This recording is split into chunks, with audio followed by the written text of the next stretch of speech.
Well, Car B approves, so I approve too.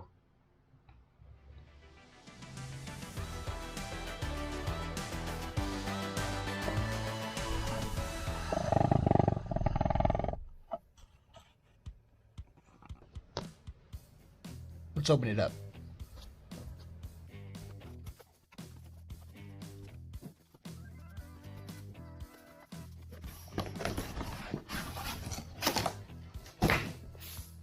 There it is. Sportsman generator, inverter generator, gasoline powered.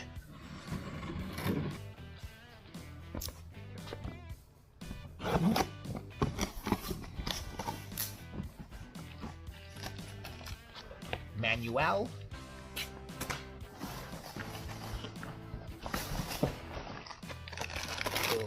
Screwdriver.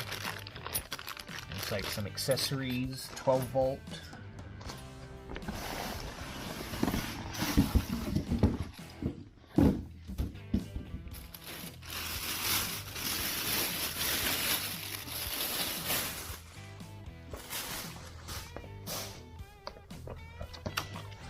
Warning!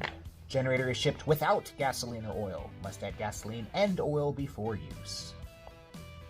It's a little over half a gallon, so that's pretty good at 6-hour runtime. But if you ask me, this is my first generator. And, it takes 7.5 ounces of 10W30. I think I have some.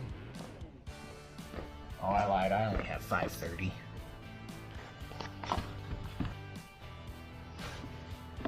Well, it's open.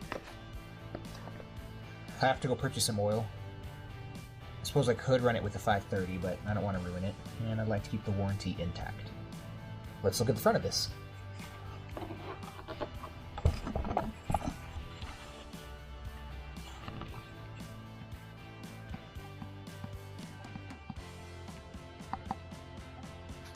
Alright, here you have the front. Looks like we have an economy on and off, power on and off. This must be DC out, limited to 4 amps at 12 volt. And I say must be, as it comes with this connection here. And that's the plug that is. I'm sure this plug has a name. I don't know what it's called. But it is labeled plus and minus. Your circuit breaker, your ground connection, your various dummy lights. And finally, ooh, I like how that's got a switch to it. A cover, I should say. Your 110 out.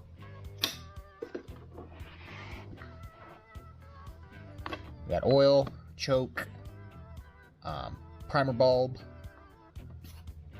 There's some information there. Runs at 5,000 RPM. It's a 60 Hertz frequency.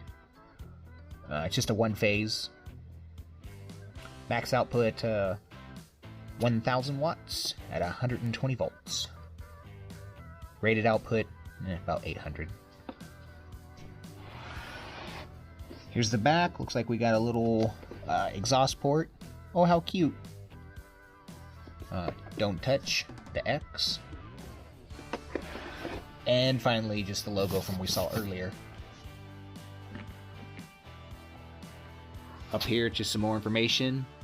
Using a generator indoors can kill you in minutes. So don't do that, people. It needs outside ventilation. Not adequate outside. This thing needs to be separate from where you are. Hon, I love this. Please read carefully the operation manual before use. You must add oil before use. This unit does not include oil. You must add gasoline before use. Of course, that's not the funny part. This is only refuel after engine is stopped. Check whether there is fuel leakage or overflow. Only after, people. Only after. So there you have it. I've opened it. I have fuel, but I thought it came with starter oil. It doesn't. I need to go get some.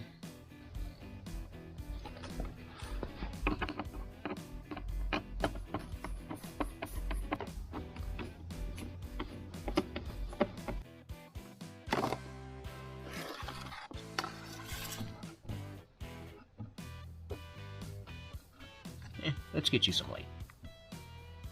Let's get you some white light.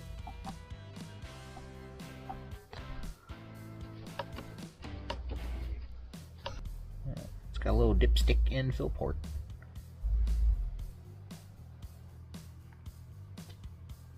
Alright, let's get some oil in it. It says fill until almost overflowing.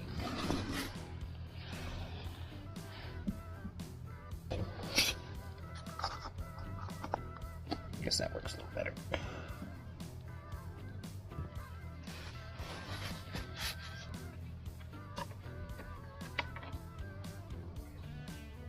Oh, we don't even register yet.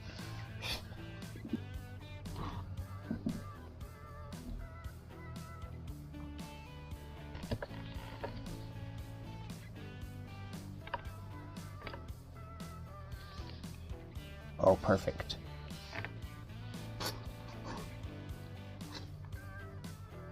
Oil added.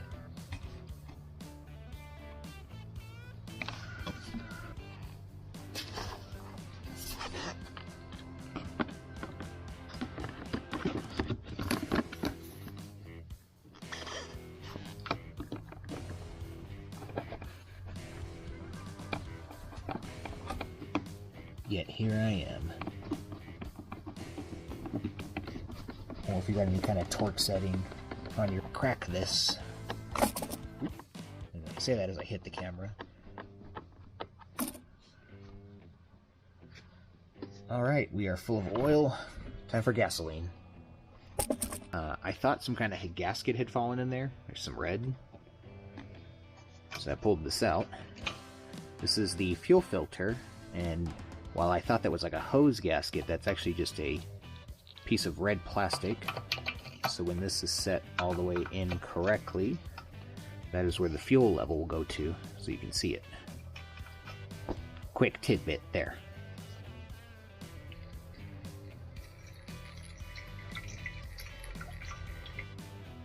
Alright, that looks to be about halfway full, so I guess about a quarter of a gallon.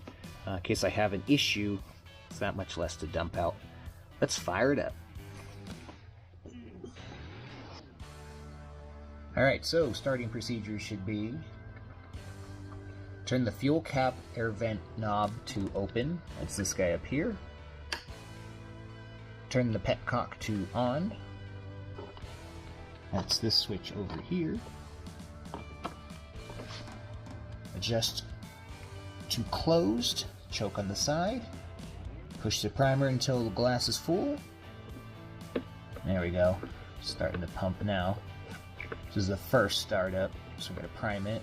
Start the generator with pull. Alright, let's give it a try. I'm going to brace myself here. Grab it with my fingers here. Alright, so I'm just going to pretend that I didn't try to start it without turning it on.